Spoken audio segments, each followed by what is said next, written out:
call me with just All right, ladies. Joint call. He's calling me with a joint call. You're calling with a joint call, Dad. What you got to do is right-click on the conversation, hit leave conversation, and call Troy independently. Folks, hold on. Let me do this for my dad because he is a little challenged when it comes to buttons and computers and stuff. Hold on.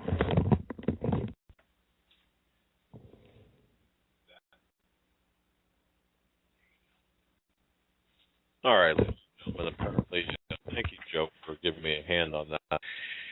Only 49 minutes into the show to get the intro music to play. And back to the BTR. Thank you so much for your patience, and I have to say that my patience is like yours is tested. And you tune in, the people who have been so kind to support our show monetarily, and this is why it's so important for the second hour, and with prayers and with the word of mouth. This is why it's important in the second hour for you to stick around to hear what is the good news. Lacking our guest of the second hour, I don't know. I'd be, hey, I once tossed the TV in the courtroom in front of a judge. I saw that, and I still am puzzled as to how he did not get arrested. Just to give you a rundown of what happened, in case those of you haven't heard this story yet, or I'm not sure if we've told it, but we took an 8-hour drive up to, Plattsburgh, New York. It's just 60 miles south of Montreal, I think, up there in the most northeastern part of New York State. And we left at like 2 in the morning, some crazy hour of the day. And we got our own TV and DVD player and our disc of evidence against the defendant in a workers' compensation case. And the judge, my dad gets put on the stand, and the lawyer goes through his qualifications, why he's qualified to be there, why he's qualified to testify, and he explains he's a private investigator and private investigator for 20-plus years. And then they get into how he obtained the videotape evidence. And wait a second, if I can just throw this in here. This judge looked like Mr. Magoo, number one, and acted about in the same fashion. I just wanted to throw that in there to give you a mental picture of the case. Mr. Magoo on the bench. An old judge, I'd say he looked older than he probably was too. He gets into Dad, and there's something called pretext. My dad was at the time a journalist. He wrote stories for his site and for Canada Free Press, and he had his journalist credentials when we went to see the defendant and asked him if we could interview him about his activities, animal trafficking. Now, the guy let us videotape him, and he's supposed to be hurt, not being able to move. He took us around, showed us how to use all his traps, how to, skin a bear, basically, and, invited us on his property. Anyway, we get to court. The judge hears that my father misled the gentleman in a way, but it's just legal. It's called the pretext. And the guy says, the judge, I don't like liars. And knowing that New York law allows for the pretext, the guy said, I'm not going to allow this in my courtroom. I don't like liars. I'm not sure exactly what he said toward my dad. I'm sitting in the courtroom. I see his face go from purple to dark purple, black. And he said some expletives to the judge. Literally took the TV and threw it from the middle of the courtroom all the way out the door while he's screaming, bleep, bleep you to the judge. And I'm waiting for him to get arrested. But he wasn't, surprisingly. Yeah, it's not that I'm proud of my actions. It was one of those and justice for all moments when we've got you have a clear violation of first of all, it's clear that the evidence was damning. It's clear that the judge made up his own rules in that venue, and thirdly, the way that all transpired, the attitude. In fact, he what the judge said was, I don't like liars in my courtroom. Get the heck out. In fact, it wasn't heck, but get out of my courtroom. I don't like liars. And I was astounded. Our attorney and the defense counsel was just absolutely, he didn't even know what to say. So to break the tension, we just tossed the TV. And we got out of that place like criminals after a heist. He wasn't sure what to expect. And I was freaked out at the ability to say all that to the judge and throw things around. Because I've been in courtrooms before. And let's just say you have your hood up in front of a judge. It can get ugly. And I got to tell you, throwing things in the courtroom is really frowned upon, as well as telling off a judge. That's frowned upon. But you know, here's how I explain it or justify it, right or wrongly. It's passion. It's passion. It's passion for the truth. But this guy was getting away with insurance fraud. Yeah. He had the evidence to nail him, to show that he wasn't hurt like he said he was. And the judge didn't want to see the evidence. He didn't want to hear the explanation of the defendant explaining how he was able to do all this. The only thing he cared about wasn't even the law that he's supposed to uphold. He cared about his personal opinions, beliefs, and feelings, which let his compromise the case because it was not legal what it did. And that poor transcription. I thought. She had to duck, and I asked her. I said, "Are you getting all this?" Because I wanted to make sure it was on the record. Today, if we were to do that, he would be charged with terroristic threats, probably assaulting a federal judge, even though he didn't touch him, contempt of court, and just being among other things. Seriously, you know what? In retrospect, what did I accomplish? I accomplished looking like an idiot, and really, that's all I accomplished. Well, what we're going to do. The judge did ultimately retire right after that. I had something to do with that, and I mean that sincerely because he certainly was not doing any favors for the citizens of New York, the state of New York, you know. But anyway, I guess we all have our moments of where we lack, you know, or at least I do. I'm human, man. I'm the biggest. I got so many faults. Yeah, we've grown since then. We've both grown a lot since then, and it's a funny story now. Yeah, it is. What I'm going to do is play this 47-second clip of Max Kaiser talking about robbing grannies of their savings, and we're going to come back and we're going to give you guys some information on what we're going to be doing this week, and also tonight with our guest coming up in the second hour. And I kind of just want to see if this works playing this audio. So this is Max Kaiser. It's a 47-second audio. And the audio worked, thankfully, and looks like things are back to normal. Folks, a couple housekeeping items here. On this Thursday, the 27th, we are going to be on Pastor Paul Begley's show, The Coming Apocalypse. You can find it at paulbegleyprophecy.com from 12 to 2 Eastern Time. And Thursday evening, Pastor Begley will be joining us on our show from 8 to 10, the first 2 hours of our show. So we're going to be doing his show, and he'll be on our show on Thursday. Also, July 2nd, we have L.A. Marzulli lined up. And there's possibility tomorrow V could be coming on. That's not for sure yet, but it was the possibilities there, so we could be doing that show tomorrow. We will keep you updated as we get the information ourselves. And we're going to go to break right now. When we come back, we are going to introduce somebody that, without your help, we would not have on, as he is working hard behind the scenes, helping get our show out there, doing a lot, getting a lot of the guests that you've heard the last few weeks on, from Ricky Ray to Yoda to all the excellent people that have come on and shared their insights lately. The man working behind the scenes to get the information out about our show, which is the Hagmann Report that you're listening to now on this Tuesday, June 25th, 2013. We'll be right back. Am I hot on BTR or what venue am I? Okay, good. See, ladies and gentlemen, it's when we bring our host on, we'll explain this. I can hear now on my headphones. Well, then just go ahead and I'll just do it this way. Thanks, Troy. Mitch is not on right now. Okay. He was rebooting. That's fine.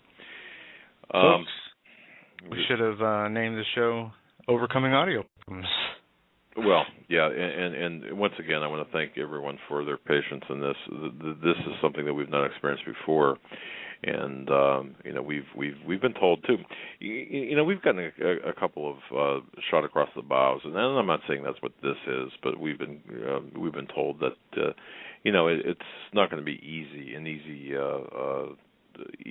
venture from here on out, and.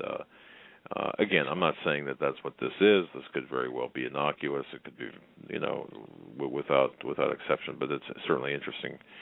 It's not interesting radio. It's interesting to us to see what is taking place behind the scenes here, and to get messages that we've never gotten before. Now, having said that, we don't want to distract from the main news until our guest arrives here, and I think we have him on. We do have him on. Okay. Okay, Mitch, you can hear me. Can you talk? I can talk. Can you hear me? Awesome. Thanks, Mitch, for rebooting and your patience. Troy, thank you for all the problems that you went through tonight. As I said, PTR will be sending you a check for your time. Yeah, exactly. Can you hear me? Yes, I can. Mitch, can you hear me?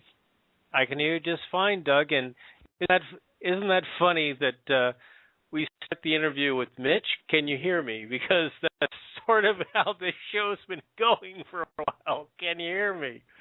Well, yeah, and I want to apologize to you, Mitch, and apologize to our listeners for everything. But that said, that behind us, let's get as much in as we can before we're either knocked off the air again, or they fail to feed the gerbils or hamsters or whatever they have on the wheels that turn this program. Ladies and gentlemen, because of, and I'm speaking from the heart now, because of your prayers, because of your monetary support, because of your belief and trust in us, which is absolutely incredible. You depend upon us to provide you with the information that you so much are entitled to. The information that will affect your lives collectively. We were able to, in my view, secure one of the best, most capable, most godly, one of the most godly men I know, one of the most, and I don't want to oversell him because he can't be sold. I'll just say this. We have a friendship, a brotherhood in a mission. We have a mission, and our mission is to get the truth out to not only the American public, but wherever you might be listening to the broadcast around the world. And to help us with that mission, we were able, through your good graces, to bring aboard Mitch Santel. Mitch, I want to say thank you for your trust in us and your belief in us and your belief in our mission, our collective mission, and for everything you've done for us to date and continue to do. Ladies and gentlemen, our relatively new producer, Mitch Santel, a native of the United States, brief residence in New Zealand, or a resident in New Zealand for a number of years, and now back in the United States. Mitch, God bless you, my friend. Thank you for your patience. Thank you for your understanding. And I'm going to let you introduce yourself a little bit more, talk about yourself, and you've got the floor, my friend.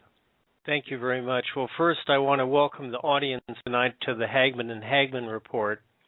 If anyone had told me in 1977, at the age of 20, that 3 weeks after my 50th birthday in 2007, that I could not live in fear anymore, and I would sell my home and give away most of my possessions to leave the United States of America, to restart my life and move to New Zealand, I would have said they were nuts. But that's exactly what happened. In 2007, I boarded an Air New Zealand flight and went to New Zealand. Over the last 5 years and 7 months, I've been living in New Zealand, and I've been carefully watching the shift in the United States, watching constitutional republic known as America turned into an empire, watching people that I knew and loved and trusted turned their backs on me, because I'd really like to start out tonight's interview, Doug, by reading a poem that reminds me of you and your son. May I?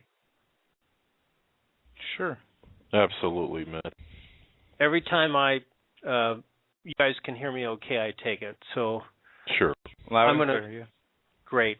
So here's the poem. And as I read this poem, I want you to think about Hagmann's, because this is the Hagmann's on a piece of paper.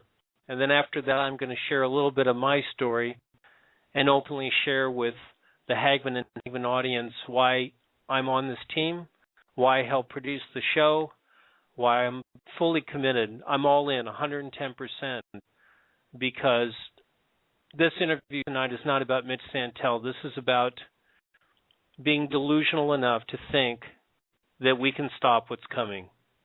And there's a great divide in this nation. Here's the poem. If you can keep your head, all about you are losing theirs and blaming it on you. If you can trust yourself when all men doubt you, but make allowance for their doubting too. If you can wait and not be tired by waiting or being lied about, don't deal in lies or being hated. Don't give way to hating, and yet don't look too good nor talk too wise. If you can dream and not make your dreams your master. If you can think and not make thoughts your aim. If you can meet with triumph and disaster and treat those two impostors just the same. If you can dare to hear the truth you've spoken, twisted by knaves to make a trap for fools, or watch the things you gave your life to broken, and stood and build them up with worn-out tools. If you can make one heap of all your winnings and risk it in one turn of pitch and toss, and lose, and start again at your beginnings, and never breathe a word about your loss. If you can force your heart and nerve and sinew to serve your turn long after they are gone, and so hold on when there is nothing in you, except the will which says to them, hold on. If you can talk with crowds and keep your virtue, or walk with kings, nor lose common touch. If neither foes nor loving friends can hurt you, if all men count with you, but none too much, if you can fill the unforgiving minute with 60 seconds worth of distance run, yours is the earth and everything that is in it, and which is more, you'll be a man, my son. So that poem, If, reminds me of you, Doug, and you, Joe. Did you write that, Mitch? No, it was written by Kipling. Oh, okay. Okay. Wow. Well, it's a powerful poem.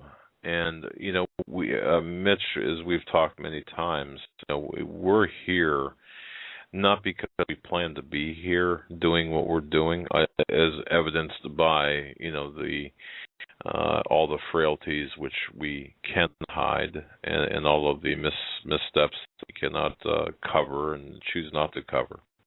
You know, we are who we are, and if, you know, like you, going to New Zealand, selling everything that you own, and uprooting yourself and traveling well across the world, and like us, we made, you know, we we made no plans to be here as a talk show duo, but it just happened. It happened because we listened, I believe, to God, and I believe that that's here in our lives right now, and we are working as a team together.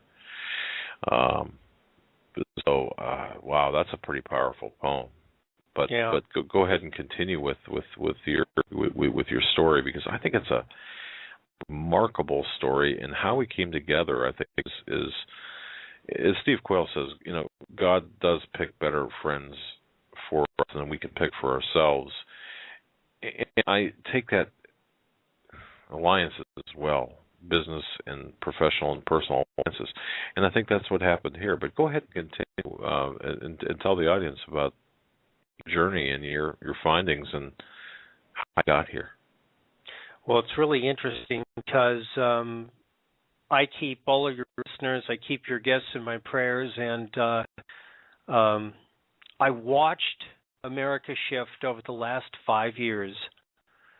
But what I really watched, Doug, was the collapse and the takeover and the change of New Zealand.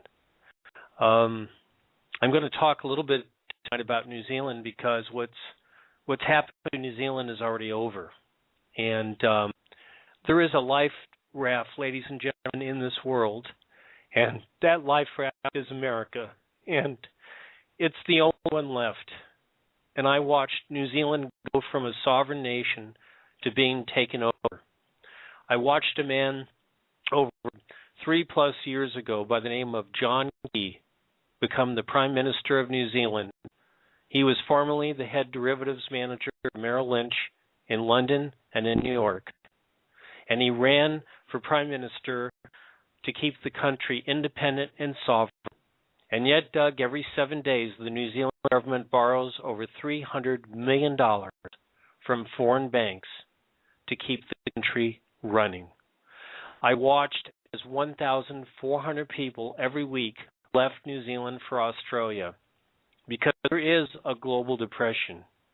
I read newspaper articles that basically said by the New Zealand Reserve Bank that they could take 20% anytime. This article came out in March of 2011, that they could take 20% of your savings or checking at any time to keep the Reserve Bank of New Zealand operating. I watched Auckland become a super city. I watched Kim.com, who was a man who brought $100 million to New Zealand, become arrested and have to appeal his case, trying to be extradited to the United States, and he's won 3 appeals. I watched as New Zealand went through a disaster in Christchurch. I watched broken lives and broken homes, and then I will tell you, after 5 years and 7 months, it was one of your guests, Doug, it was Stan Day, who called me on Skype and said, Mitch, it's time to come home. But there's a bigger part of this story, Doug, and you play a huge role in this story. And that was, ladies and gentlemen, I've been producing radio for 18 years. Our family immigrated from Poland in 1899 to escape persecution. My great-uncle was born in 1895 in Poland. Grandfather Martin Santel was born in the year 1900 in San Francisco. My family lived in San Francisco. They were in the Great Earthquake. They lived in Golden Gate Park for 4.5 months until our family, by horseback and buggy, could get them to deliver them to Santa Monica, California. My great-uncle studied to be an architect, and in 1914 wrote something we call today a screenplay. And he ended up becoming a director. He gave up his dream of being an architect. Between 1914 and 1946, my great-uncle, Alfred Santel, and my grandfather directed 96 films in Hollywood. They started the careers of David Niven and Red Skelton, and Marion Davies was my dad's godmother. And I thank God every day that my parents have passed on and my grandparents have passed on, because they would not believe what is happening to the United States of America. They would not recognize the country. After 9/11, I used to listen to Douglas Hagmann on Coast to Coast AM. I used to hear about Al-Qaeda. I used to hear about the fear, the tragedy, the hope that people still had for this country. I learned about things. I started researching, look up something called a Project for a New Century. This document was written in the late 1990s, and it basically stated that in order for the United States of America to remain a superpower, the only way was preemptive strikes. And we did them. We did preemptive strikes in Iraq. We've been in Yemen. We went to Libya, destroyed literally the single largest aquifer in the world. So I would listen to Doug Hagmann, and something happened. I was in New Zealand. I originally I was a bit delusional American. I wanted to start a motion picture soundtrack company, and it failed because I left in 2007, and in 2008 I watched the collapse within the United States. I watched the use of something called TARP funds. TARP funds. Isn't that interesting that they called it TARP funds? It was like putting a tarp over the economy. Then I watched as the U.S. government literally printed over $16 trillion of money. I watched the country go into debt. And so while I was in New Zealand working on a small budget documentary, I met a guy by the name of Vin Eastwood, and I started producing the Vin Eastwood Show. That show launched on June 21st, 2010. I really thought I could help New Zealand. I saw what was happening in New Zealand was coming to America. I was living outside of America, but I also realized, Doug, I had never really left my country. I was still an American. I still love the country. I missed my older children. I didn't even get to meet my own grandson. I now have 3 grandchildren. So at 56, I believe that if you don't stand for something, that you will fall for anything. I've watched Americans become a herd. I've watched us become apathetic. I listened as George W. Bush told us to all go shopping. If you ever get a chance, watch the documentary called Century of the Self. If you've ever followed the work of Sigmund Freud, his grandson was Edward Bernays. Edward Bernays is the sort of the father of modern propaganda. And one of the things that Edward Bernays learned about mankind is that we can be manipulated and controlled to buy stuff that we don't need. So in the BBC documentary, look it up on YouTube, Century of the Self, you can watch how Edward Bernays convinced women that it's okay to smoke. He literally transfixed and transformed the United States. Think about it. In World War II, 50% of all casualties were civilian. Yet in World War I, 10% of casualties were civilian. But since 9/11, since we're fighting all these wars, since there's thousands of people who've been displaced globally, and it hasn't hit here, but it may, because of what's happened, 90% of all casualties are civilian. And so I think about my children and my grandchildren. I think about what is our country going to look like in 10 years, in 5 years, in 20 years. So from the bottom of my heart, I want to thank you and Joe for giving me this shot to partner with you to produce the show. I've only made some very minor changes to the show. I know you've had some huge technical difficulties. I openly will tell you that there is such a divide in the United States that I felt really compelled after talking with both of you today on a Skype call that it wasn't an option to come on the Hagmann and Hagmann report. It was an obligation to God and my country to come on this show, because if I don't stand up now and I don't say the things I need to share with you tonight, who knows? This could, imagine if this was the last conversation that you were going to have with a parent or a grandchild. And what if that grandchild said, Grandpa, you know, you're 60 years old, you're 70 years old, why you saw America wasn't a constitutional republic. You saw U.S. congressmen and senators selling our country out to foreigners. And why didn't you stand up? Why didn't you say something? Why didn't you do something? Well, I believe that there's a group of us who are luminaries and remnants. Look that up in the dictionary, luminary. To me, the Hagmanns are both luminaries of the truth, and they're also luminaries for God. I was born a Jew. I married a Christian woman, and I consider myself at 56 to be a Messianic Jew. And I will openly tell you, God works in very strange ways, because I was in Auckland, New Zealand, and I started listening to the Hagmanns, and the first time I heard the show, it was one of those, oh my God moments. I just wanted to produce the show. That was my prayer, that I would produce the show. And I was in New Zealand for over 5.5 years, and I watched the country get taken over. And I love America. I'm back in California, and Doug Hagmann and Joe are such brave men of God. And Doug just said, full disclosure, you know, Doug, I'm a sinful person. I've repented for my sins, but I've made huge mistakes in my life, huge mistakes. And I've followed the work of Quayle for over 20 years.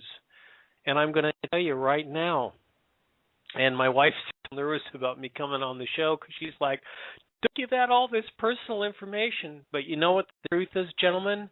Until it happens to you personally, you don't believe it'll happen. You know what I mean? You sit there and you just believe the lie.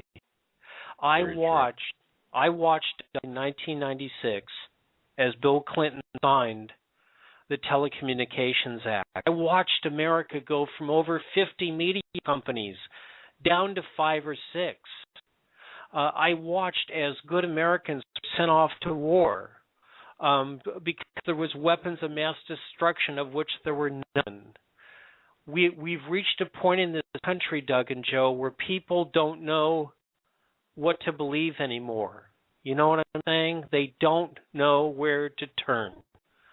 And Exactly. And Mitch, I mean, your heartfelt appeal in personal testament. You're touching a lot of people because a lot of people don't know where to turn anymore. They don't, and I got to tell you what happened to me. I was in a car accident with my son 1 week after 9/11, and the car was totaled, and I was the only one who didn't go to the hospital, and I became unbelievably clairvoyant after that. I know this sounds like psychobabble to a lot of you out there, but it wasn't to me. And my inner voices became really strong. I had a speech impediment for a number of months. I couldn't talk right, and my inner voice was saying, get out of the country. And that's why I left, Doug. And I'm so honored and proud to work with you and Joe and to be back in America. But this is what you guys need to understand. The Patriot Act, 9/11, the NDAA, everything that's gone on, this is globalism. This is. I have so much to share with the audience tonight, and I hope I can get it all out. I know I can. Shortly after 9/11, I survived the accident. One day I go to the store, and I go to buy groceries for my family. We're talking about maybe, I'm looking back at maybe 2002, 2003 or so. And Doug, my ATM card doesn't work, and none of my credit cards work. And I go to the ATM at the bank, and nothing works. And I go home, and the tears are rolling down my face. So I haven't said anything to my wife. And I get a call from a vice president at Wells Fargo Bank. And he says, we've been looking at the transactions in your account, and we think you're doing something illegal. So we froze all your funds for the next 90 days. And I said, I have bills to pay. I have a mortgage. I have credit cards. I have a disabled child. What are you doing to me? They said, we can do this because of the Patriot Act. We can take money, and we'll tell you if you can have it back. Think about that, ladies and gentlemen. So I called a friend of mine who was a contractor for the Department of Defense, a good friend of mine. I helped him raise some money for a medical device. And I said, Jim, I got all my money frozen, and I don't know what to do. And Jim says, who's the bank? I said, that's Wells Fargo. He says, okay, they're one of the big ones. Okay. He says, hang tight and you'll be okay. So, Doug, I borrowed money from my family. They loaned me money. And my dear friend Jim called me. I'm not mentioning his last name on the air because that'll be his decision if he comes on the show. But Jim called me back and he says, Mitch, he goes, I know some U.S. Marshals. And he says, I'm going to say some stuff to you tonight. You're not going to believe me. But he said, our government has kind of gone rogue. And there's two factions in the United States right now. people that fear God, believe in the U.S. Constitution, the Bill of Rights. They know what your Miranda rights are. They know what it's like to be safe in your papers. They know that there's a Fifth Amendment where you do have the right to remain silent, that anything that you say may be used against you, that you do have a right to hire an attorney. If an attorney cannot be appointed one to you, that a court of law, the court will give you an attorney. So my friend Jim Doug calls me and he says, I got to some U.S. Marshals. He said, here's what's going to happen. He says, it's Tuesday. He says, in 2 days, you're going to get a call from Wells Fargo. You are to keep your mouth shut. You are to say nothing. You are to be quiet. And the man on the phone is going to tell you that you did nothing illegal. You are not a criminal. You did nothing wrong. And that your money is back in your account. And Doug, as God is my witness, that's what happened. And I paid my family back the loans and everything, but that was the first experience with the Patriot Act. And Mitch, let's be clear with the audience. You were not engaged in any criminal activity whatsoever, correct?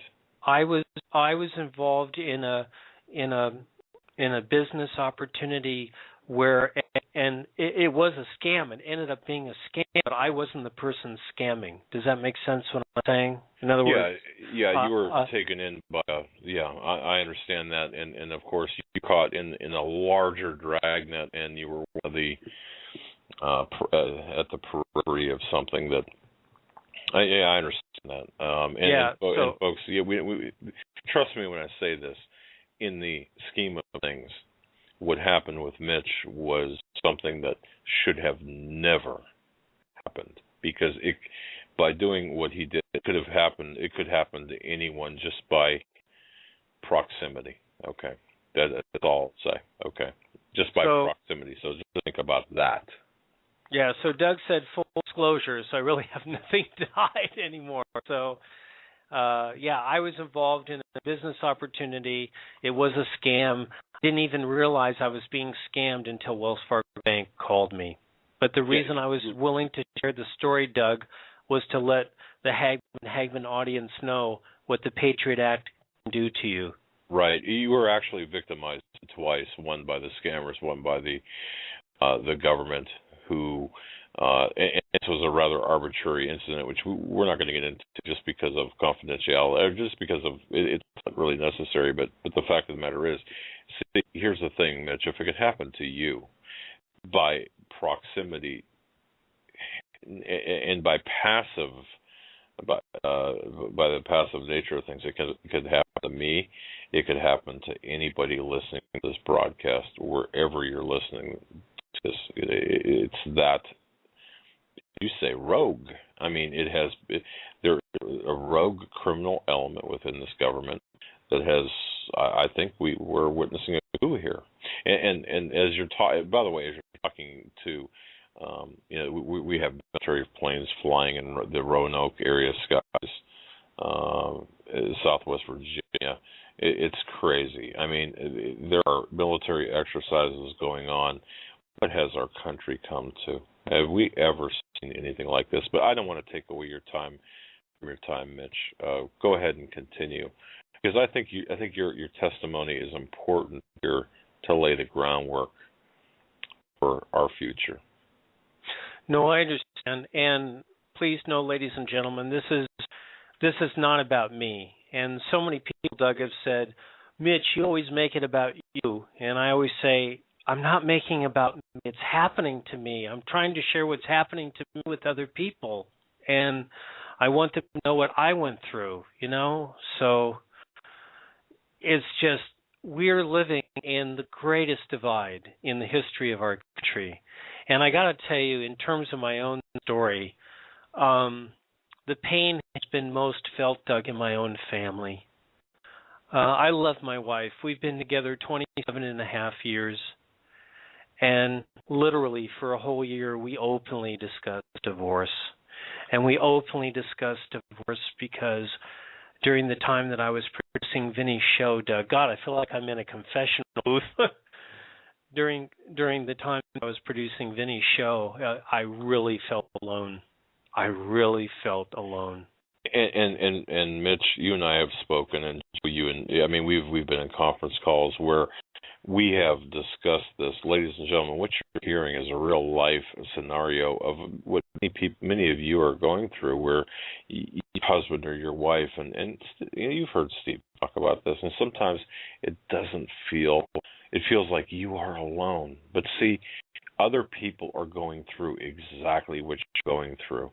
Some of our guests have said, they can talk to their family members about what's taking place, and the ultimate betrayal could very well come not from a stranger, but from someone within your own family. Doug, look what happened with your father-in-law. Look what happened with how you got swatted because a caregiver decided that you were delusional, Doug, and that you had gone off the deep end and you needed to be reined in.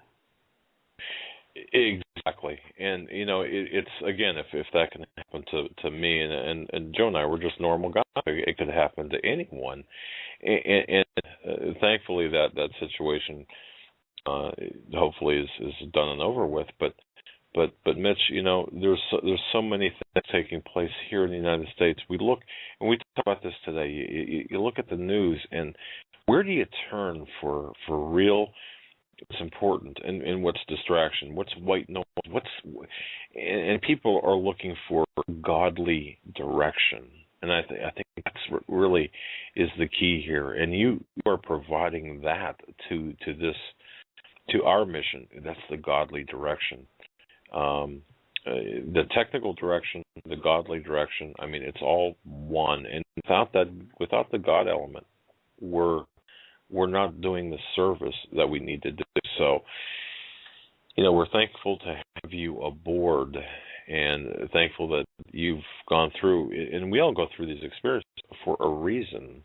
And boy, you've got experiences. You've got a family, you've got a disabled child, you've got so many challenges. Yet you are concerned with what you are leaving. What we're all leaving our offspring. And stopping what's coming, or slowing down at least what's coming. See, the interesting thing, Doug, is the most common comment that I've received for a long time is that I'm delusional. That you think, Mitch, that you can stop what's coming, that your one lone voice can make a difference. And I'm telling you, ladies and gentlemen, we are at a time where we have got to stand up, and not in a violent way. Peaceful, non-compliant, non-violence. That is my particular methodology of how I move in the world. And I must tell you a little more of my story, only to have those of you who are listening. Because I do have one addiction. I'll tell you, Doug, what it is. I am a talk radio junkie. I am an absolute. I started I can vouch for that. Yeah, I'm a talk radio junkie. I was a host, then I became a producer, then I became an independent syndicator, then I watched the deregulation of the media, and then I watched them turn the media literally into a PR, a public relations campaign. But I'm going to openly share with the audience tonight why I think we're in such trouble. Because I wrote an article at Hagmann.com, which is our sister website to HomelandSecurityUS.com. Of course, not affiliated with Homeland Security. I always give the disclaimer, of course. And the article was entitled, "Do We Really Have to Go Through This Again?" We're going through it now. There are those of us who are awake and those of us who are asleep. And we get to decide the future of our country. And I want to let you know the most common thing that I heard, and I moved for the 5.5 years that I was in New Zealand, moved 11 times. And the most common thing I would hear in New Zealand, Doug, is when is America going to wake up? When are they going to stop what's going on? When are they going to take their country back? When does this stop? I'll tell you, what I see is a level of apathy that I never thought I would witness in my lifetime. It's the apathy. And I'll tell you what's happened to our young people. I'm 56, and I have a son who's 26 and a daughter who's 24, going to turn 25 with 3 children. I stopped using 5 years ago a cell phone.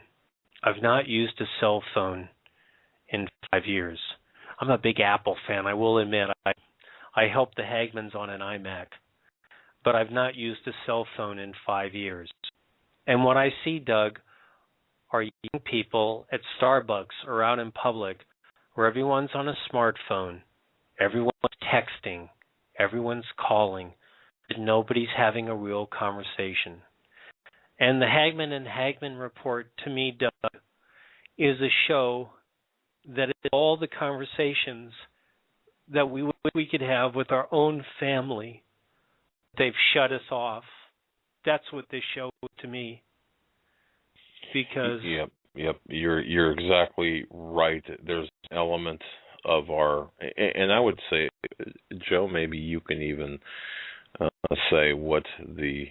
I mean, we hear from people who say they can't talk with other family members about what's really taking place, and a lot of it is religiously oriented. I mean, they don't want to hear the scriptural aspect of the news headlines. They don't want to hear that the economy could collapse because of the fraudulent Ponzi scheme that has been created.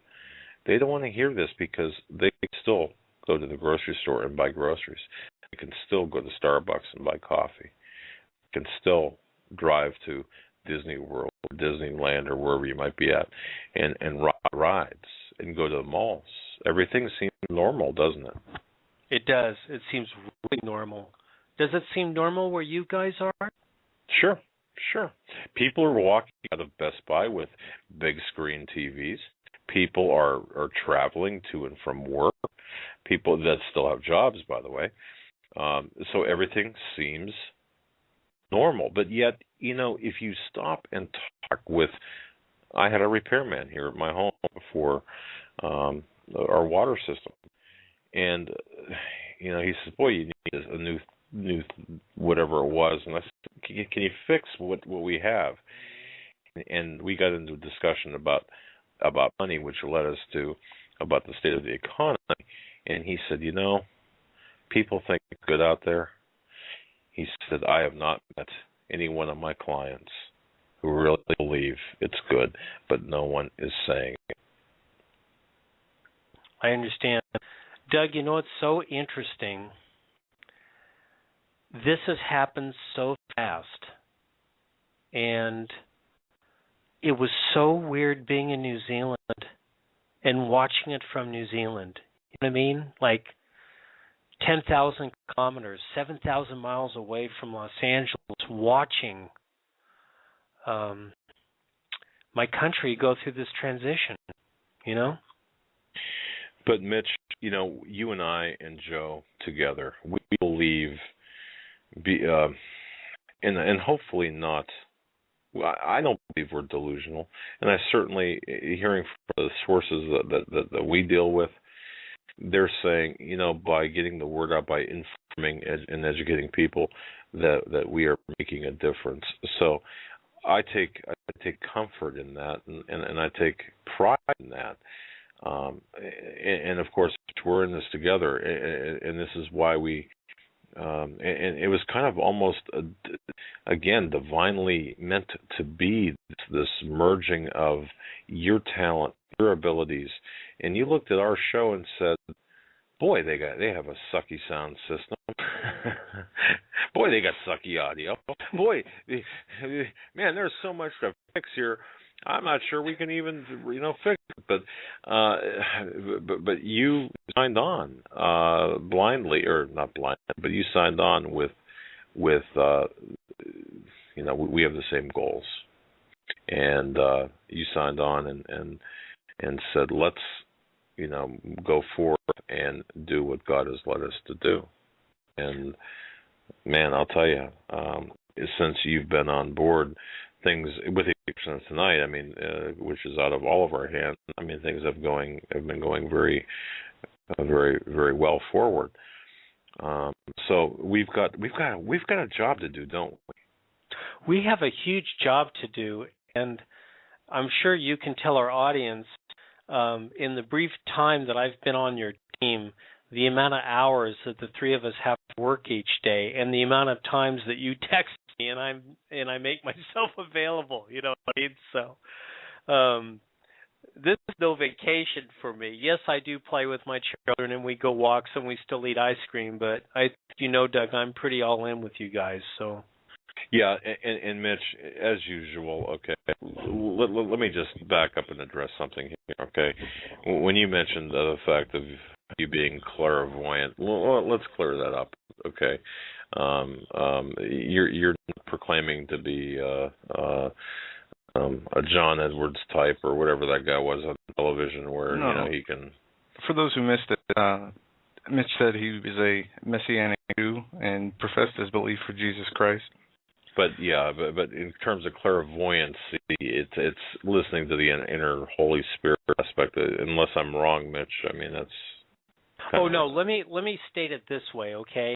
I don't walk around like some flipping guru. You know what I'm saying, oh, I have inner guides and I have inner voices, and my truth is the only truth, or my truth is better than your truth. I think we all come to the truth in our own way. What I'm saying is, in terms of my own clairvoyancy, that we actually have two brains, Doug. We have a brain between our ears, and we have a brain in our stomach. It's called a gut feeling. How many times have we been in a situation where we just, you know what I'm saying? Have you ever had that, Doug, where you walk up to a room or a situation and you had a bad gut feeling about something? Oh, sure.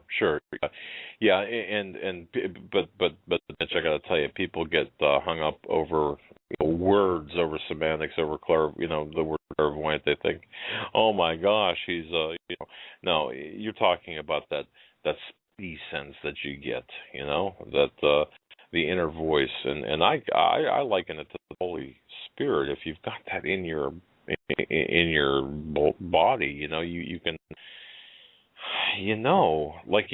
for example, one day I was taking a road trip and I listened to that inner voice inside me, and I actually canceled that road trip for that day, delayed it for a day.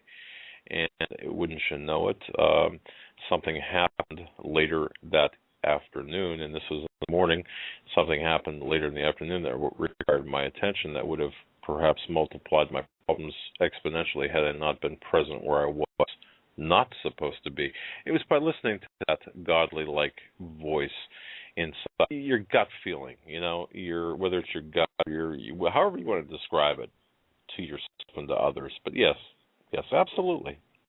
You've got that, however you want to describe it. But I understand what you're talking about. So, I won't apologize for stating I'm clairvoyant. I guess what I'm saying is it is your inner voice, and it's knowing the difference between right and wrong and being guided, and most of the time I don't know, and that's where I pray to God and it's like Steve always says, you bring it to the Lord in prayer. I've been doing that, my friend, for years. You know what I mean? You just say this is totally out of my hands, and the division in the United States, and everyone right now, Doug, what I see happening is they want to compartmentalize everything. They want to label everything. They want to just proclaiming that I'm a Messianic Jew. Do you know how often I'm attacked for even saying that? Oh, I can imagine. Yeah. And, we have listeners that are Messianic Jews and good friends, Stan Dale, lots of people. And everybody seems to, like you said, compartmentalize what they believe or what they think they know into their little way of thinking it, instead of having an open mind, even when reading the Bible, having an open mind to hear the Lord speak to them.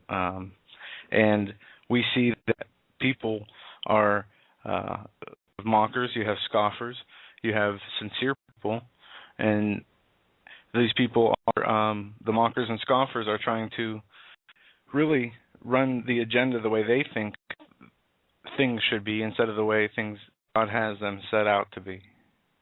I agree. By the way, they're called the 10 Commandments, gentlemen. They're not called the 10 Suggestions.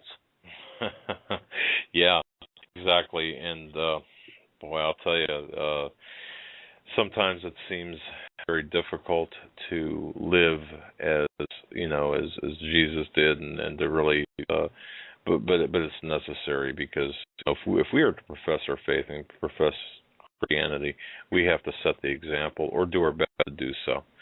But Mitch, what's your? We asked you to come on tonight by way of introduction to our audience, but we've coming out saying that we've got a job to do. What do we need to do here? What are we doing as a team known as the Hagmann Report that our audience is a part of? Well, what I see the Hagmann Report as being is the greatest opportunity to bring a community together of like-minded individuals from different walks of life, different backgrounds, different incomes, and for us all to come together to make a positive difference in this world.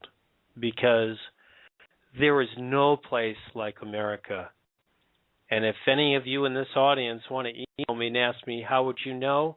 I was in New Zealand for 5 years and 7 months, and I watched the sheeple of New Zealand allow their country to get taken over.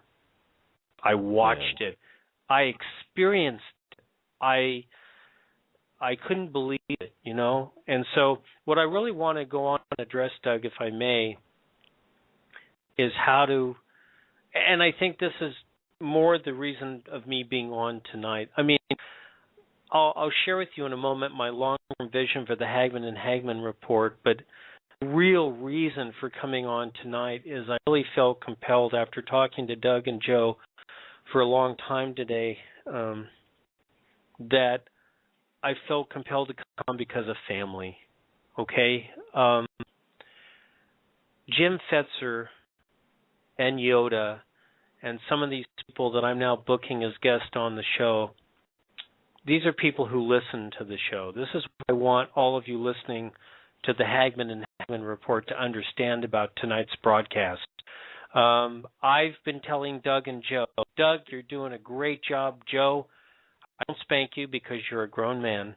But Doug started sending me emails of listeners writing to him personally. And then I've started this, quiet action towards emailing anybody who personally emails me. And people have emailed about the problems with the audio, or they've emailed me with, buying storable food, or they've emailed me about, where they feel stuck. But the most common communication I get is that they feel lost, alone. I talked to one woman who has 10 children in Utah, and she was literally crying with me on the phone, saying that she was so thankful for the Hagmann and Hagmann Report because she can't even talk to her own family. She's got 10 children. Can you imagine that, Doug?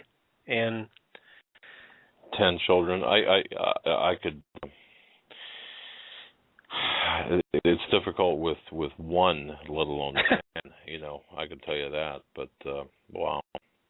And Jim Fetzer, after last night's show, he openly admitted to me, and I hope Jim won't be angry at me, but Jim's been married to the same woman for 36 years and is probably one of the top researchers in the world on the JFK murder and assassination. And he can't even talk to his own wife about this. And as I shared before, I discussed divorce with my wife for a year. My wife and I reconciled, Doug. We're not getting a divorce, and we still love each other very much. And you and Joe on so many levels. I mean, you guys really saved me, man. You guys really did. And well, it's a mutual thing too, Mitch, because you bring to the table so many positive attributes. I mean, we have to work together. But what you mentioned about family, I think the majority of emails that we receive is, is there a way? How do we possibly bring our family up to speed as to what's going on? But you know what, Mitch? I've got a feeling that when things begin to become visually apparent that we are in trouble, you and others, the people of influence listening to this broadcast, will become the go-to people for for information. Mitch, hang on for a moment. Our program clock is a bit off because of our technical difficulties. We're going to go to the top of the hour break. When we come back, you're going to have the floor. We're listening to Mitch Santel. He's the producer. Thanks to each and every one of you that is going to get us out of this morass of audio technical difficulties and take us to a new level. And guys. And welcome back, ladies and gentlemen, to hour number 3 of the Hagmann and Hagmann Report. This crazy Tuesday, June 25th, 2013, as we had audio problems for the first hour of the show. And now we are joined in the second hour and now third hour by our producer, our new producer, Mitch, who has been so instrumental behind the scenes, helping us build the show up, getting the word about the show out, getting guests for the show on. He's been working very hard but quietly behind the scenes. And tonight he wanted to come on and introduce himself. And Mitch, I got to tell you, from the chat room, they are very happy to hear from you. They have a lot of very uplifting things to say, and your message is getting across. And I want to thank you for all the help that you've given us, the things that you've done for us by helping us spread the word, the extra people you've got on the show, the talks that we've had. We've been talking for over 6 months now, and we'll be on the phone for hours sometimes. It is you're just a great guy, and we're so lucky to have you on the team. And you were getting on a roll there before we got to the break. I'll let you pick where you left off. No worries. Absolutely, Mitch. And I got to tell you, I want to thank Lynn. Lynn, thank you. Because Lynn writes this, Mitch, I'll tell you. She writes, I just want to thank you for having me on your show. His story stated all of the things you and Joe have talked and warned us about. I guess the only difference is Mitch was just another regular guy. He made the current situation much closer to home. When you talk to him again, thank him for sharing his story and insights. Thank you, Mitch, for sharing your story and insights. And we're all just regular people, are we not? We're not people that have egos. We put our egos at the door, and that's the only way we're going to survive what's coming, is it not? Totally. So the most important thing I need to share with your audience is that you have a very safe place at Hagmann and Hagmann Report. And we all know that you're not a prophet in your own home. And there's a very strange thing that happens when you believe something and then all of a sudden there's a series of events that happen to you and you're like, God, why me? And being a Jew, God says, why not? So you just... Yeah. And by the way, not to change gears, I just want to kind of segue into this because in addition to, being the regular guy and things, there are a lot of people who have been generous with their prayers and with their support of the show. Mitch, you've done some things that have made it possible for people to listen to clean video through SoundCloud, for example, and you are building up this show so we can be heard without these audio problems. And we hope, do we not hope, is it not our goal to completely be independent and self-sufficient enough to be able to be heard without having to feed the gerbils and hamsters and a lot of this too is volume. You know, like when you're driving, we were driving on Interstate 95 south of Washington a couple of weeks ago, and it was like a parking lot, and it was because of volume. And it's not the road conditions, it's the number of vehicles attempting to get to, for example, Washington. So that's kind of what we're experiencing. We're experiencing this massive growth of our program. And the volume, frankly, we were told flat out at different times they can't handle the volume that we get. So I just wanted to kind of segue into that and tell people that Mitch is responsible. If you and we're going to be doing a hard link to the audios that you've created, the ability that you've given the listeners to have clean audio, to other things. I mean, it's fantastic. So I don't know if that was appropriate to throw in there at this point or not, Mitch. Well, I appreciate it because, remember, I'm not only your producer, I'm also a big fan and I'm a listener to the show. So Jim Fetzer's interview, I was up till 2:15 a.m. last night, and I did some minor edits, and I had it right away on SoundCloud. So when your audience got up today, they could hear the interview, you know, a real clean copy of it. And you know, that's what I want. I want it to be the best show it can be. I will openly tell you, without it being a hard sales pitch, my dream and my goal for the Hagmann and Hagmann Report is to move over from Blog Talk Radio to a real terrestrial radio network. In my own career, I've produced shows that have been on the ABC Radio Network and CBS Broadcasting and Citadel and Salem Communications and all the major players. And it's very easy to do this. And I just honor and acknowledge both you and Joe for the amount of hours and just tireless work that you guys have put in. And by the way, ladies and gentlemen, if you don't believe in the power of this show, go to a website called Alexa, Alexa, Alexa.com, and type in Homeland Security, US.com. And with over 500, there's over 500 million websites, Doug. And I didn't know that. That's right. There's now, as of tonight, there are 616 million websites, and the Hagmann and Hagmann Report for the United States is rated in the top 12 or 13,000.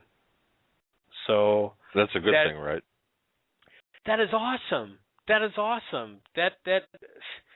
The only reason I believe, in my humble heart, that you're not in the top 1,000 websites or not on the same list as Google or Bing or DrudgeReport.com is really the audio quality, you know? So, you know, my vision is to expand the Hagmann and Hagmann Report, and here's my prayer. This is my prayer every day. I believe that I'm going to run across someone, because I believe we speak into reality, that speech is a form of prayer, Doug. That's the reason that you have prayer on your show. It's really cool, man. So I believe there's going to be someone out there that has come to America, that has made millions of dollars in America, that started out with an idea on a napkin, and you know what I mean? And even though people were envious and jealous of them, they just, you know, said, damn the torpedoes, full speed ahead, I'm going to do it anyway. And maybe that person who's made that several $1 million will say, you know what, $20,000, $50,000, $100,000, send it to the Hagmanns, put them on a big satellite, put them on shortwave radio, you know, put on the BBC satellite. You have no idea, Doug, where this could go, because this, and the Hagmann and Hagmann Report, by the way, ladies and gentlemen, is the 35th show that I've been associated with, partnered with, or produced. It was 34. And I got to tell you, there is no more authentic show than the Hagmann and Hagmann Report. Absolutely. And I think you guys know, even before I officially signed on, I think you and I were having all kinds of conversations. So. Oh, And he was. Hey, Mitch. A big part of our program is the Christian factor and helping others get through what's coming. And yes. We talk about things, things that are pending. In fact, how to prepare ourselves for what's coming. And of course, the spiritual component is so important. One of the things I wanted to bring up is our very special relationship, and I think this is probably a good time to do it. Our very special relationship with a company that very close to my heart, American Survival Wholesale. They have, number one, they have engaged in teaming up with anonymous donors, other sponsors, in a Bible drive, and that is very simply, folks, if you simply go to AmericanSurvivalWholesale.com. This is going to sound like a commercial, and it is to the extent that we did not talk about this during the break because we knew we were going to talk about it now. If you go to AmericanSurvivalWholesale.com and order their GMO-free food, Thrive food, which you've got to prepare yourself. And long-term food storage is a big part of that. They're donating proceeds to ship Bibles to those in need. That's a program, and folks, I've got to tell you something. That's no small feat. That is something to get the word out via the Bible is something to me that that's amazing. And then, Mitch, you know these sponsors. You've talked to them. They're really great people, and they're committed to not only spreading the word but helping our show grow. And I don't know if you went into this or not, but they're actually helping us. If they've got this wonderful, and I mean this wonderful outside package that's worth over $300 that they're actually selling for $149. It includes a tent and numerous items that retail for over $300. They've reduced the price to $149, and they're donating 25% of the proceeds to help us grow. Mitch, you want to talk about this a little bit? Because basically, I think that anybody listening to this show openly, for your own satisfaction of your own mind, to spend $149 to get a tent, a blanket, it's a whole kit that you get. I'm in California. I'm not hiding anything tonight. I'm in California, so my darling wife of 27 years, honey, with this tent package, if we get a big earthquake, it's fine. We'll just go camp in the backyard for a couple months, and we got our Coleman stove, and we got our, and it's fine. So I had a chance to talk with Chance and Joan, the owners of the company, and they called at my home, and we openly talked for about 90 minutes.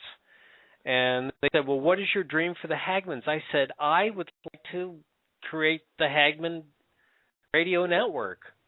I mean, God's sakes, Doug, if you can get your incredibly well-written, well-documented, well-written, researched stories, that you put on Canada Free Press, if those stories are being written by the delusional Glenn Beck, you know what I'm saying? You're on to something, and I'm not bashing Glenn Beck, okay? I'm saying we're on to something. Yeah, and folks, don't take it away, but Glenn had read one of my articles on there, and there's an issue there because there was he had said it was from an anonymous or an unidentified source or unidentified columnist. Then of course it came back. It didn't have the integrity or the guts to say it was Hagmann. Well, who's an investigative journalist, who's a media activist, and and shut down his business to go and do a talk show. So, well, and I have to give him credit because he did ultimately fix it. So your reference to Glenn Bennett fashion was because of that, but what I really want people to do, and I know Mitch you do, is I want people to be prepared, because we were talking earlier today. It just doesn't seem like time is on our side, does it to you? It doesn't at all. And I sat there with Joan and with Chance on this 90-minute call, and they said, well, what do you need? And, I think about the days when Rush Limbaugh started and all of these, talk show hosts. And basically I said, I think for $125,000, I think I can take the Hagmanns where they need to be. I think that's what they need. And they said, what would a minimum be? And I said, I don't know, 25 to 50,000. And then immediately, Chance kind of prayed on it, and he says, okay, we have this $149 package, and 25% of it, whatever we get, 25% out of the sale price, we're going to donate to the Hagmann and Hagmann report. And then he, being the smart businessman, he said, does the money go to you? I said, no, the money doesn't go to me. He says, well, does the money go to Doug? I said, no, the money doesn't go to Doug. He says, well, where's the money going? I said, well, in a bizarre twist of fate, I set up a business escrow account so that the funds go into a neutral account, that we buy the airtime and we buy the equipment and we do what we say we're going to do. So as soon as I said that to Chance, he just said, no, we want to sell this $149 product, and 25% of the proceeds will go to the Hagmanns, and we will help you guys get the first 50,000. So anybody out there, I know it was very generous, Doug, and I did not expect it, and I was not really being desperate about it. We're only having a conversation, and I'm going to try not to embarrass Chance too bad, but the guy is a incredible expert in how to survive. I got to tell you, Doug, I'm a white tablecloth guy. You know what I mean? I know how to make reservations. You know what I'm saying? I can't even change the oil in my own car. I can't. I have no skills in that. But put me on a computer and I'm great. I can edit radio shows. God has blessed me with a few minor skills. But anyway, I thought it was really generous of what Chance and Joan have offered our audience. And also, here's the other thing I'd like to share with the audience that'll help you in your own life. I learned in business that people bring three things to any business opportunity: talent, resources, or contacts. And I must tell you, the emails I get from our audience, the books they send me, it's been an emotional experience for me, Doug and Joe, because it's joining your show feels like I got my family back again. I know that sounds weird to say on the air, but it just feels like I got my family back again. Well, you know what? I look at this, and folks, I mean, I'm saying this really from the bottom of my heart. And Joe and I had a meeting today, and having prayed about this, we are a family. We're all in this together. Anyone looking at this broadcast, we know the trouble that we face in the perhaps the short term. We don't know if it's going to happen, when it's going to happen, but it's going to happen. And when I say it, whether it be an economic collapse combined with the Middle East going up, or something domestically, something is about to take place. What really concerns me the most is making sure, and I develop relationships, even though I've never met some of the people, the majority of the listeners, obviously, whether you're in Canada, the United States, or whatever country you may be in, we're all going to be in this together. And I want to make sure that they have the opportunity. And here's the important thing to me. Obviously, number one is the spiritual strength to get through what we're about to go through. But the second thing is having the insurance, the practical things, like, for example, teaming up with American Survival Wholesale. I never thought I would ever say this, but I got to tell you,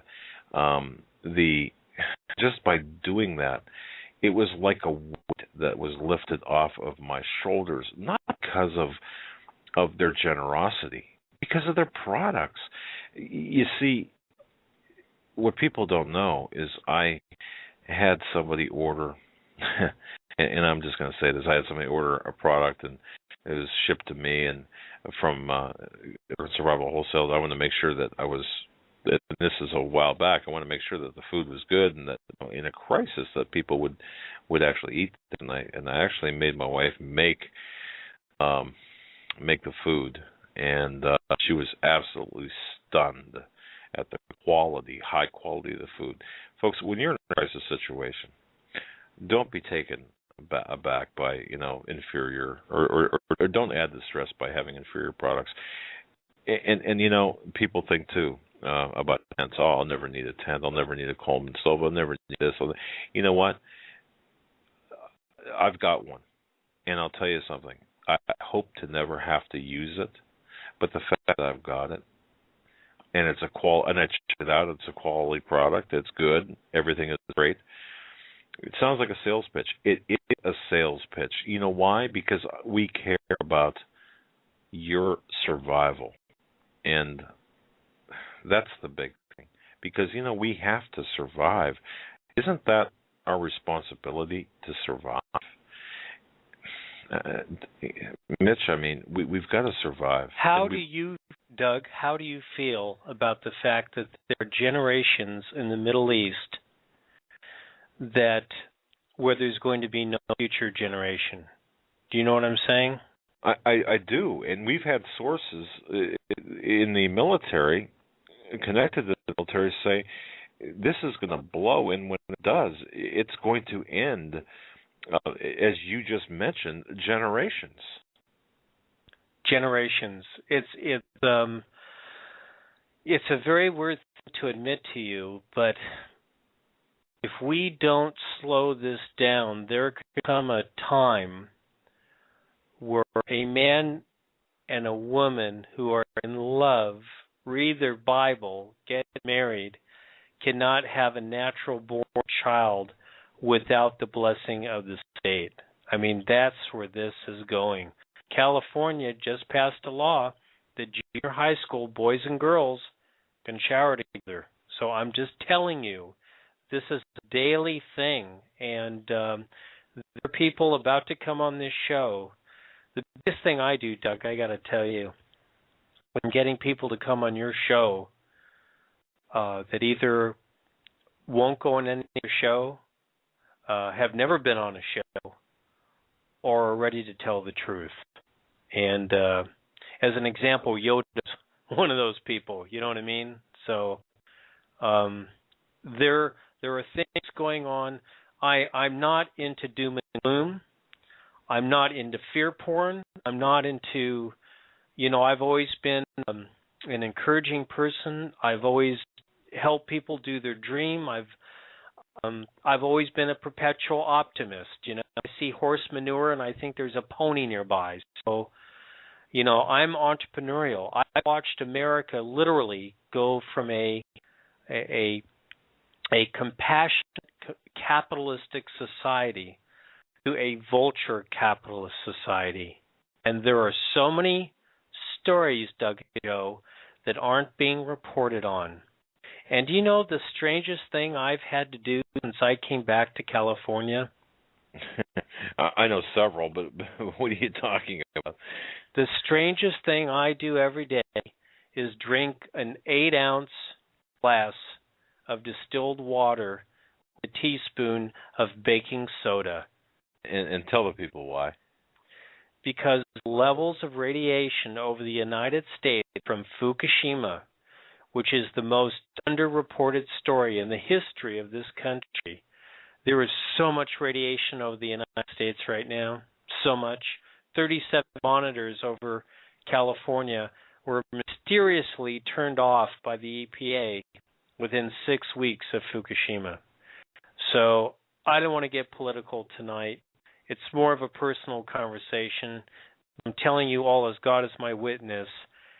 This is humanity, Doug.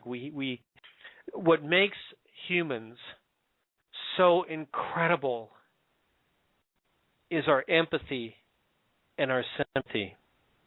And when I start to meet human beings who are, addicted to their cell phone, addicted to food, and addicted to gaming, and whatever it is they're addicted to, and they've been cloned off,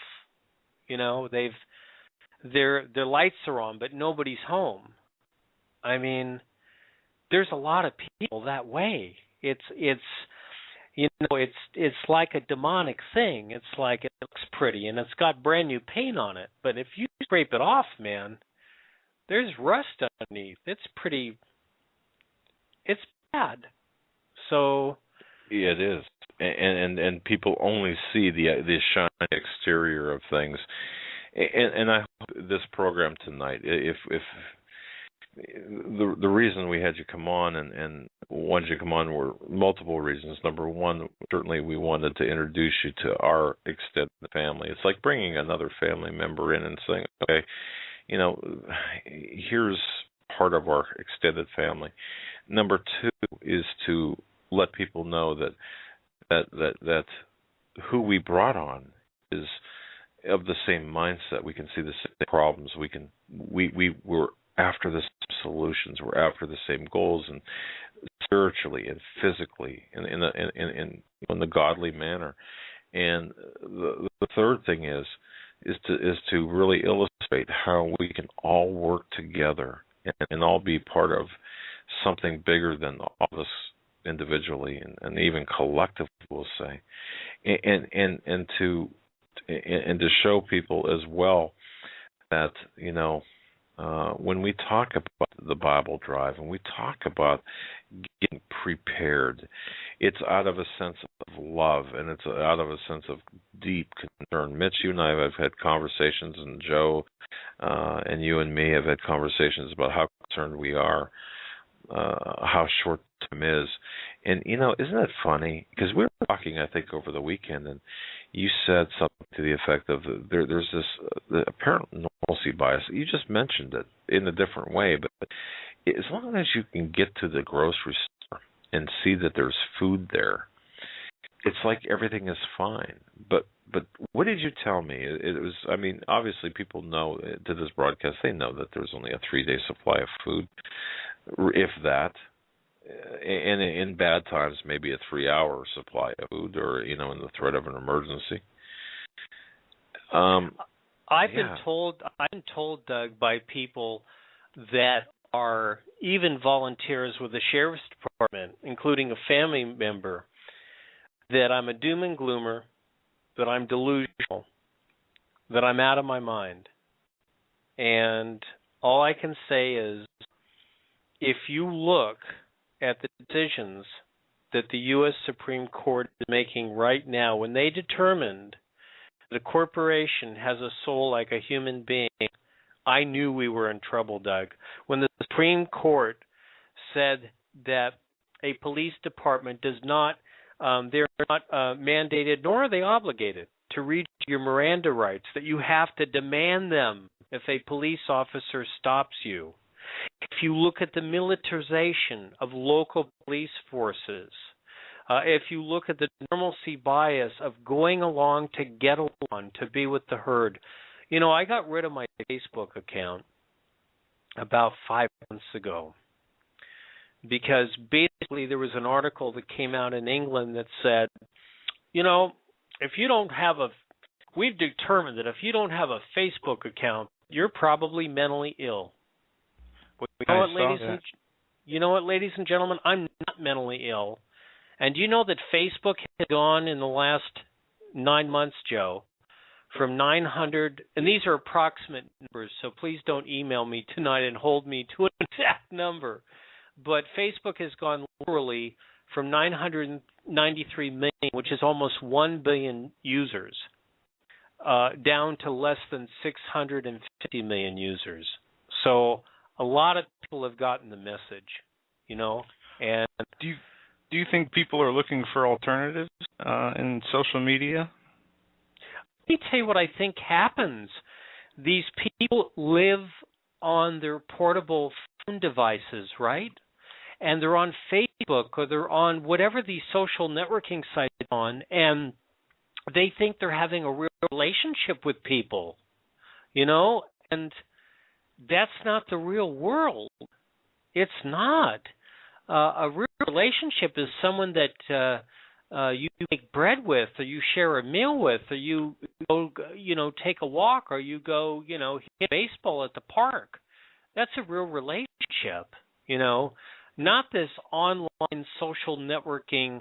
I mean, let me give an example. I heard one of the founders of Mashable.com give a speech where he was saying, well, we all can assume and we all know that everything that we do is online, it's public, and we have no privacy anymore. So since we have no privacy anymore, I'd like to mentor you into how to live in this new world order. Well, you know what, Doug? I didn't sign up for this. I didn't sign up to have an outsider tell me, you know what I'm saying, what I can do each day. As long as I'm not doing harm to another person, what I do in my own private life is really no one's darn business. It really isn't. And well, yeah, and too many young people today,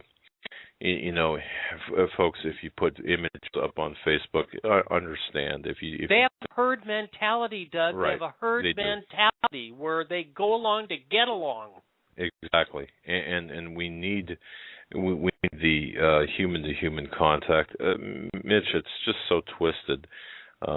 It's what could have been used or should have been used for good. The technology is now being used against us. And in fact, it's beyond anything that I've ever, in my years, have ever believed to ever see. I mean, look at some of the stories, Doug, that they cover, like the MSNBC article that says, parents need to let go of this fantasy concept that just because they're a parent and they've parented a child, that the child belongs to them and doesn't belong to the state. Yeah, I mean, that was showcased by Melissa Perry, I think, or whatever her name is, from MSNBC, and it's an extension too of Hillary's "It Takes a Child to Raise a Village," and we're seeing the same ideological mindset. Here's how this works: a country, according to Michael Savage, who's been in syndicated talk radio for years, says a country is borders, language, and culture. And when my family came here in 1899, only speaking Polish, we learned English because we were proud Americans. We wanted to be part of it. We wanted to contribute. We knew that we could give something back. And what's really strange is this collapse is like a car wreck in slow motion. And it's so incremental. It's so incremental. My wife of 27 years, she said to me the other night, she says, honey, have you noticed that all we see is Bank of America and Wells Fargo and Chase Bank? Where's everybody else? I said, I don't know. Yeah, and we see, HSBC, Wells Fargo. These are the banks that are laundering the drug money. These are the banks that are helping the, corporate media stay in business, the print and TV media. They continue to lose viewers because they don't tell the truth. The banking system, the FDIC laws that changed at the beginning of the year where depositors' money is not protected anymore. Basically, a Cyprus situation could happen anytime to any of us. And banks are just institutions of theft anymore. They don't protect people's money. You don't get interest if you have money in the bank. They are untrustworthy, and they are a tool of the enemy, like most things in this world. The number one way that your audience, Joe, and I've been saying this since when I left America in 2007, and used to say this on Vinny's show, if I could get 10% of America to cancel their cable bill, so let's say you have cable in your house and you pay $50 a month and you cancel it, and now you send the Hagmans, $1 a month. You know what I'm saying? It's like we have to tell them what we think about our country through our actions, And after 9/11, I kept thinking to myself, if 20% of Americans would stop flying American Airlines and stop flying United Airlines and stop flying the major airlines, whoever's in business, stop flying them. And if the ticket sales 90 days went down by 25%, believe me, they'd get the TSA out of the airport. You're exactly right. And this is where we need to go. And we're not going to get there. See, this is what I believe too. And folks, I hope you can understand how I say this, not what I say, but how I say this. We're not going to get there by ourselves. We need to unite as Christians and as people of faith and as people of respect to the Constitution, our God-given rights. We need to unite and say no more. And so, if everyone just said, "No, you're not gonna do this to me," to the TSA. No, you're not going to take our guns. No, you're not going to use our tax dollars to fund abortions. Think about what would happen if we could all unite and everyone stopped paying taxes. Think about what would happen if everyone stopped, as you said, stopped flying, or at least stopped accepting the method of the sexual assaults, and there's no other way to put that. No, they are the worst sexual assaults. I've seen people in wheelchairs, little kids. I mean, we've seen how far these people will go, pounding on their chest, saying they are God. The pastors that they've hired that have been arrested for other past sexual crimes to be head of TSA airports in some cases. It is demonic what they're doing at these airports. And too, Mitch, I have to come back to this self-sufficiency. If everyone, rather than, even if you don't spend $1, I mean, that's not even, prepare yourselves. Please prepare yourselves for what's coming, because all indications that we're getting is that, the world is going to change in a big way when the things happen in the Middle East with Syria. It's going to affect the oil prices here, the gas prices in America, if you can get gas, because it's going to be like the 1970s again. The looming threat of war in the Middle East will affect our domestic activities. And, I don't want to see people hungry. I don't want to see people cold. I don't want to see people without the spiritual and practical preparations. And this is the time right now. This is the time that we should be using to make those spiritual and practical preparations. And Doug, our manufacturing base in America is gone. 7 out of 10 GM cars made in China. Wake up, people. Yeah, I mean, they have gutted the infrastructure of this country, from the economy to the morals and values, to the political system, as I said, the economic system, the spiritual system. They are implementing their New World Order. Christians and the Jewish people stand in their way, and they are going to rid this country and the world of the Christians and the Jews so they can implement their New World Order. And we have to be the voices. We have to be people to stand up and say no. And Mitch, don't we have a responsibility not only to our families but to others, as Christians and as Judeo-Christian, from a Judeo-Christian perspective? Do we not have the responsibility to look forward to the extent where we should be able not only to take care of ourselves when everything comes down, but my goodness, to be able to be an asset to the person without the food, without the clothing. I mean, I really think that God is going to be calling on us to do some miraculous work here when everything does, I don't want to say melt down, but it will You know what seem I that think? way. Here's the reality.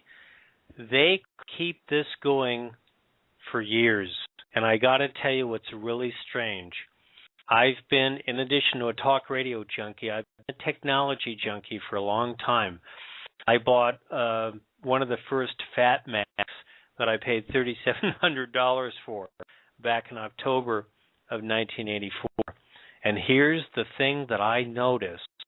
With each interface change on the smartphones and the computers and the iPads, all of them, I noticed that with each operating system change, especially with predictive text and everything else, there's something really evil going on. I don't know if any of you have picked up on it yet.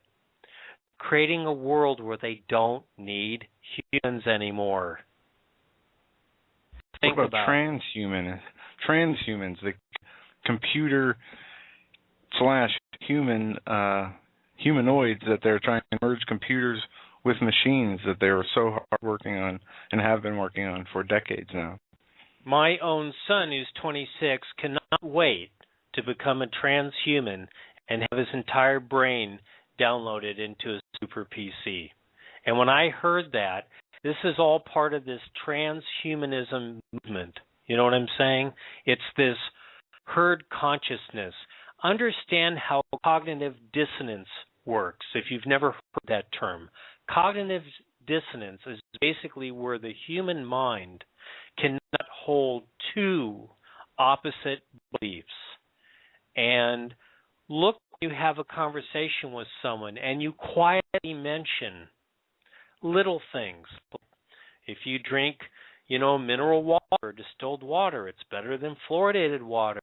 Hey, did you know that if you leave an analog electric meter on your house and don't put a smart meter on it, that you won't be exposed to Wi-Fi? That you should get the Wi-Fi out of your house and hardwire all of your broadband internet to save your mind. That we shouldn't be eating processed food at fast food restaurants. We need to cook our own food at home and know where our food came from. So this is an all-out attack. It's on all fronts. And I got to tell you, they are pumping and dumping. Do you realize the Federal Reserve, they're just printing money, man. They're just printing money. And I could see why the American people are asleep right now, because it's still costing me $40 to fill my car with gas. In New Zealand, I had to make a decision on if I was going to buy food, buy gas. That hasn't come to America yet, Doug, but it will. It hasn't happened yet. And it's this slow. I mean, look at it this way. Go to UC Irvine or UCLA in Los Angeles. UC Irvine's in Irvine, obviously. You have all these students from around the world, and they all pay $60,000 to $80,000 for a 4-year degree. And when they get that 4-year degree, they're lucky if they can get a $10 to $12 an hour job. So I've my neighbor. People think I've got like one neighbor. I've got a neighbor whose son, his student loan is over 100, or loans plural, over $100,000. Working, getting paid $12 an hour. How in the world is payback possible? You know. Plus, you've got the Ponzi scheme that is the American economy. You've got it's math, and of course we've had Ann Bernhardt on our program talking about the inevitable collapse of this economy, and it's some people think it's going to be like a car driving over a cliff and hitting the bottom all at once. So it's going to be. It's slow. It's slow. It's a fade out. You know what I'm saying? Exactly. It reminds me of my mother-in-law. God bless her. My mother-in-law and my father-in-law both died from Alzheimer's. And we moved my mother-in-law 4 times. And with each move, she became more frail. And she's only a shadow of who she was when I married her daughter 27 years ago. Man, I'll tell you, it's a horrendous disease, but it's an accurate analogy to what's going on here in this country, and that's why I am so, Mitch, I am so concerned about the people who listen to this program. Are you really taking it seriously? Are you taking advantage of the calm before the storm, plural storms?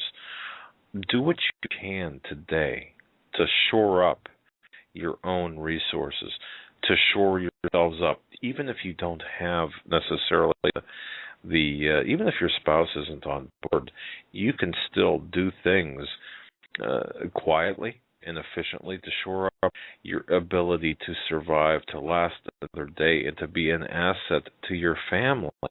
And that's what I hope, because, man, all the money in the world is not going to save you from what's coming. In fact, it could work in the opposite. You could lose that money, just as the Cypriots did, and I see that coming.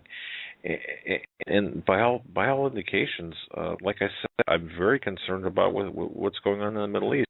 And look at where we are, toe-to-toe with Russia now. Not only over the Snowden deal, which that's another topic by itself, but with Syria. We told, look, this has been a long time in coming. Mitch, we've got to make sure that the listeners, are taking care of business right now, because it's not going to be pretty when things break. This reminds me. This feels like, if you saw the picture of the guy about to be killed in the Nazi pit on the article I wrote, do we really have to go through this again? I got to tell you, this is the calm before the storm, and we are literally living in the Fourth Reich. We are literally living like we're in Germany, and it's when Germany was, all the wars were going on, and and all the streets have been repaved, and all the greatest artists in the world were there. It's that quiet period before everything's going to go nuts, And what's really weird is the herd mentality, the lack of empathy and sympathy, the addiction to big screen digital television, the people living on their smartphones. Is just, I stopped using a cell phone 5 years ago. So well, Mitch, okay, I just want to ask this, but Joe, you can chime in here. I just want to ask this. We're talking about some pretty heavy things. It's almost like we're all around the dining room table, if you will, and having this conversation, very casual, very sober, and it's very sobering. But no, the positive part of this is the fact that we are still able to talk today at the table to one another about the things that are about to come, that we can see on the storm clouds, the very heavy storm clouds that we can see on the horizon. We still have some time, as long as there's breath in our bodies, as long as there's faith in our hearts, as long as there's a will to live, and as long as there's acceptance of God, we can make a difference. But what can we leave our listeners with tonight to help them? What can we tell them or help them do or recommend them to do at this point?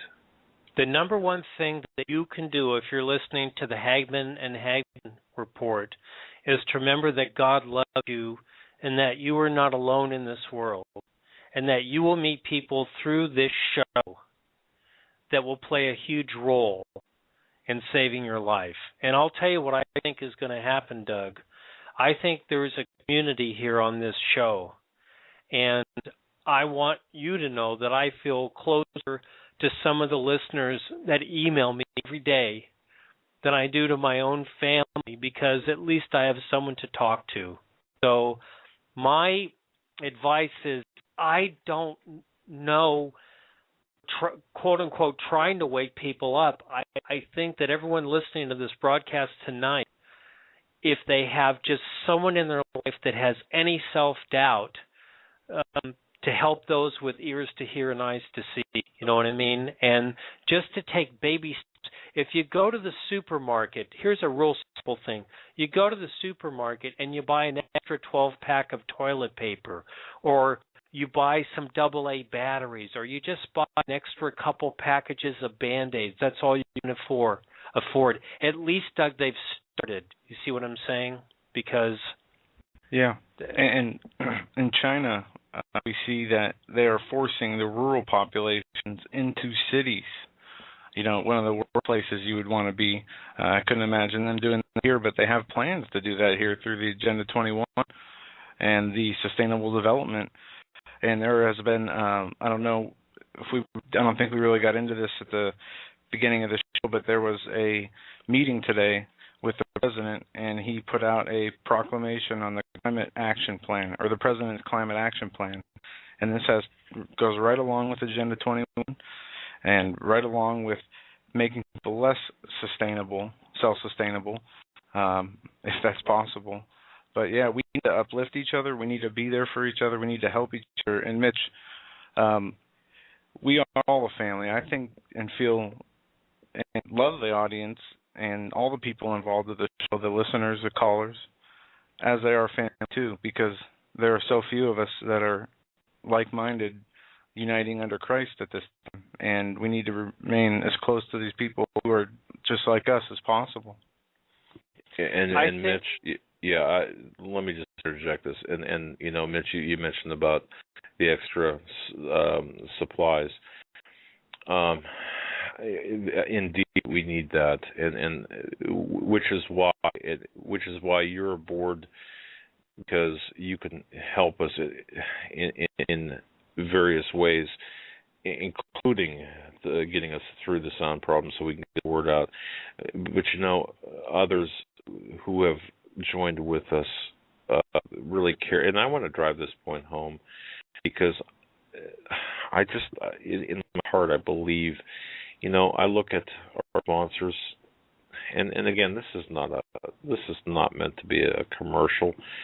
You know, when I talk to people at American Survival Wholesale, I cannot believe how much they care about our listeners. I can't believe how much, like even Grand Firearms, I shouldn't say even, Grand Firearms, you know, they write and they say, how are you guys doing? We're all like-minded, and we're all this big support system. These people are important to us. You're important to us. The listeners are important to us. And we want people to make it. And you know what? No one's going to do it for you. You've got to do it for yourself. I just want people to put their life vests on right now, because we've already hit that iceberg. For the Titanic, we've already hit that iceberg. Put your life vests on.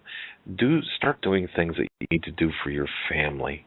Recognize that you've got to prepare, and use the people that have come into our lives, like American Survival Wholesale. Is that a pitch for them? Yeah, it is. Because you know why? Because you're going to need it. Use the people, Mitch, who's come into our lives. Use him to assist you. Perhaps you might have a question about something. Mitch is right there, willing to answer your questions. He has given you the opportunity to converse with him. You know, let's all stick together. And I don't know, tonight's broadcast really, with the technical problems, really threw me off. I'll be honest with you, folks. Mitch, I got to tell you, you know my frustration level was so high. It threw me off.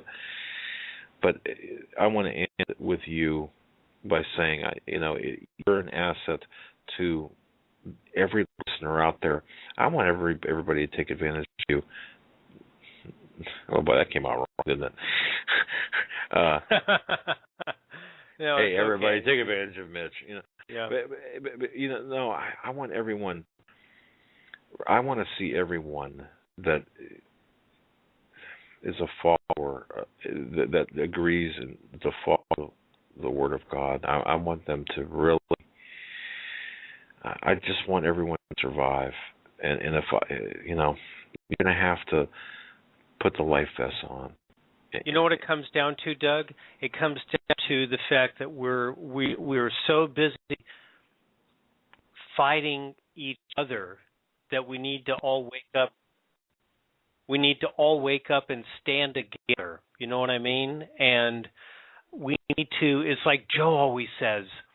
You know what, Mitch? Let's not get into Scripture infighting. We all believe in God. We all accept Jesus Christ as our Lord and Savior. Let's not get into Scripture battles. Let's just all, let's all hang together. We're either going to be united or we're not, so. Exactly. Yeah. And you know what, Mitch, I just want to thank you for coming on tonight. I just want to plug, check our website, HomelandSecurityUS.com, to see if Steve Quayle and V, the Guerrilla Economist, will be on tomorrow night. But we're going to give you and Joe I'm going to give you and Joe the last words in the waning seconds we've got. The reason that Steve Quayle comes on this show, and the reason that he loses it sometimes,